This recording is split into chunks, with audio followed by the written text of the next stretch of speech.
कायनात में कुर्रा अर्ज़ का मकाम एक छोटे से नुक्ता के बराबर यानी पेल ब्लू डॉट की शक्ल में है। खला के मुकाबले में हमारा साइज़ बहुत छोटा है। साइंसदान अब तक सिर्फ हमारी गैलेक्सी में ही हम जैसे 500 सोलर सिस्टम दरियाफ्त कर चुके हैं और इनमें से बाज़ का साइज़ हमारे सोलर सिस्टम से कई बिलियन गुना बड़ा है। इतना बड़ा कि उनका सूरज अगर हमारे सूरज की जगह रखा जाए तो वो मरीख से भी परे जुपिटर तक की जगह घेर लेगा। अगर आप साइंस और स्पेस के दिलचस्प राज़ों के बारे में जानना चाहते हैं तो हमारे चैनल को सब्सक्राइब करें और घंटी का बटन दबाएं। ज़मीन मिल्की वे गैलेक्सी में है और साइंसदान अब तक सिर्फ हमारी गैलेक्सी में 500 से ज़ायद सोलर सिस्टम दरियाफ्त कर चुके हैं जिनका साइज़ हमारे सूरज से कई गुना बड़ा है। और साइंसदानों के अंदाज़े के मुताबिक कायनात में ऐसी बिलियंस गैलेक्सीज़ मौजूद हैं।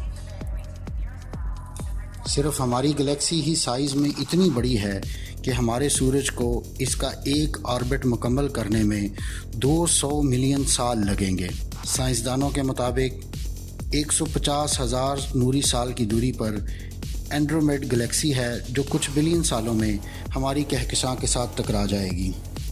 हबल टेलीस्कोप ने इससे भी दूर दराज की कुछ गैलेक्सीज़ की तस्वीर हमें भिजवाई हैं, मगर कुछ हमसे इतनी दूर हैं कि आज भी उनकी रोशनी हम तक नहीं पहुंची, लिहाजा हम उन्हें देख नहीं पा रहे। ऐन मुमकिन है कि जब उनकी रोशनी हम तक पहुंचे इससे पहले ही इनका वजूद ख़त्म हो चुका हो। हमसे 5 बिलियन नूरी साल के फासले पर कॉस्मिक वेब है जहां ऐसी हज़ारों गैलेक्सीज़ मौजूद हैं। कायनात का अभी सिर्फ 0.1% दरियाफ्त हुआ है जिसमें हमें कोई दूसरी मखलूक नहीं मिली। मगर कायनात के इतने छोटे से हिस्से की जांच के बाद कैसे कहा जा सकता है कि बाकी कायनात में कहीं कोई मखलूक मौजूद है या नहीं। साइंसदानों के मुताबिक सिर्फ हमारी गैलेक्सी में 200 बिलियन ऐसे सैयारे मौजूद हैं जो किसी तयशुदा ऑर्बिट में गर्दिश करने की बजाय सिर्फ कशिश शक्ल की बिना पर खला में तैर रहे हैं। यहाँ तक तो सब ठीक था, मगर असल मसला ये है कि कौन जाने इनमें से एक या एक से ज़्यादा सैयारे ज़मीन के रुख पर हरकत कर रहे हैं और जल्द या बदेर हमारे सियारे से टकरा जाएंगे। अगर आपको ये लगता है कि ऐसा होने के चांसेस नहीं हैं तो हम आपको बताते चलें कि ऐसा पहले भी हो चुका है।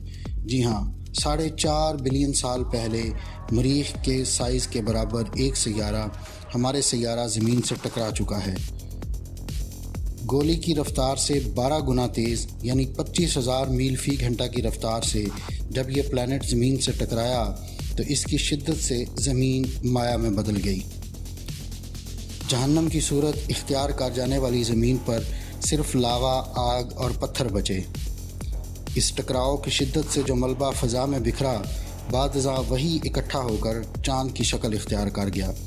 आज भी मुख्तलिफ़ साइज़ का ये मलबा खला में मौजूद है और अक्सर शहाब साकिब की सूरत ज़मीन पर गिरता रहता है। ऐसा ही एक शहाबिया जो सिर्फ 6 मील चौड़ा था जब ज़मीन के साथ टकराया तो इसकी शिद्दत से ज़मीन पर मौजूद डायनासोर्स का ख़ात्मा हुआ था। अगरचे आम तौर पर ऐसा समझा जाता है कि खला में मुकम्मल खामोशी है और खला में कोई आवाज़ नहीं, मगर ऐसा नहीं है। अगरचे खला में वास्ता ना होने की वजह से खला में आवाज़ इस तरह नहीं सुनी जा सकती जैसे हम ज़मीन पर फ़िज़ा की मौजूदगी की वजह से सुन पाते हैं, मगर ख़ुसूसी आलात की मदद से खला की आवाज़ों को भी सुना जा सकता है। ज़रा सुनिए मुख्तलिफ़ स्पेस ऑब्जेक्ट्स की इन आवाज़ों को और कमेंट्स में हमें बताएं कि ये आपको कैसी लगी।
قدیم دور کا انسان خلا سے واقف نہ ہونے کی بنا پر یہی سمجھتا تھا کہ آسمان پر جو ستارے نظر آ رہے ہیں کائنات بس یہی ہے، مگر آج ہم جانتے ہیں کہ کائنات میں ایسی کئی بلینز گلیکسیز موجود ہیں جنہیں ہم انسانی آنکھ سے دیکھ بھی نہیں سکتے، اور اتنی دور گلیکسیز بھی ہیں کہ جن کی روشنی بھی آج تک ہم تک نہیں پہنچی۔ مگر ٹھہریے، کیا ہم بھی وہی غلطی تو نہیں کر رہے جو ہمارے آباء و اجداد نے کی تھی؟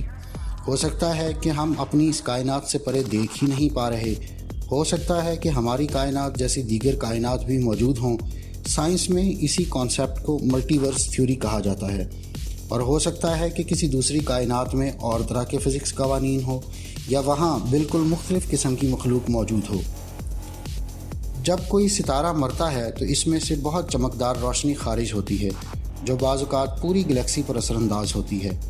ہماری گلیکسی میں بھی اس طرح کے مرتے ہوئے ستارے موجود ہیں اور ہم آسمان پر ان کا مشاہدہ بھی کر سکتے ہیں۔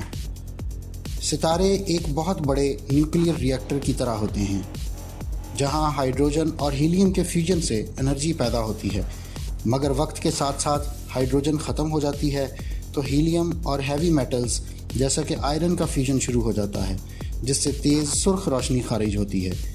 اس عمل میں ٹمپریچر 1 بلین فارنہائٹ تک بھی پہنچ جاتا ہے اور ستارے کی باہری سطح کا ملبہ فضا میں بکھر جاتا ہے۔ باقی بچنے والا مادہ بلیک ہول بناتا ہے۔ یہ مادہ اتنا ڈینس ہوتا ہے کہ لائٹ بھی اس میں سے نہیں گزر پاتی۔ ستارے کے باہری ملبے سے نیبولا بنتا ہے جو کہ گیس کے بڑے ذخائر پر مشتمل ہوتا ہے۔ کچھ وقت کے بعد نئے سٹار کے جنم میں استعمال ہوتا ہے۔ یوں سمجھیے کہ یہ سولر یا سپیس لائف سائیکل ہے جو کئی بلین سالوں سے ایسے ہی چل رہا ہے۔ تو ہم سپیس کے بارے میں کیا جانتے ہیں؟ یقیناً کچھ زیادہ نہیں، اور ہم اپنی مختصر سی زندگی میں شاید کچھ زیادہ جان بھی نہ سکیں۔ ہماری مختصر سی زندگی کائنات کی وسعت اور عمر کے سامنے کچھ بھی نہیں، مگر کیا ہم کسی ایسے واقعے کے بارے میں پہلے سے جان سکیں گے جو بنی نوع انسان اور زمین کو تباہی سے بچا سکے؟ اس ویڈیو کو دیکھنے کے بعد آسمان کو دیکھیے، ستاروں کو دیکھیے اور شکر ادا کیجیے کہ آپ ایک ایسے وقت میں زندہ ہیں جہاں سائنس آپ کو دور دراز کی خبریں دے رہی ہے، ایسے فاصلوں کی خبر کہ جن فاصلوں کا سوچ احاطہ بھی نہیں کر سکتی۔ کائنات کی وسعت کو محسوس کیجیے اور شکر ادا کیجیے اپنے دماغ اور آنکھوں کا کہ آپ اس لامحدود وسعت کا اندازہ کر پا رہے ہیں۔ ہو سکتا ہے کہ اس سب کا پیغام ہو کہ زندگی کا مقصد یہی ہے کہ اس کو بامقصد کیجیے۔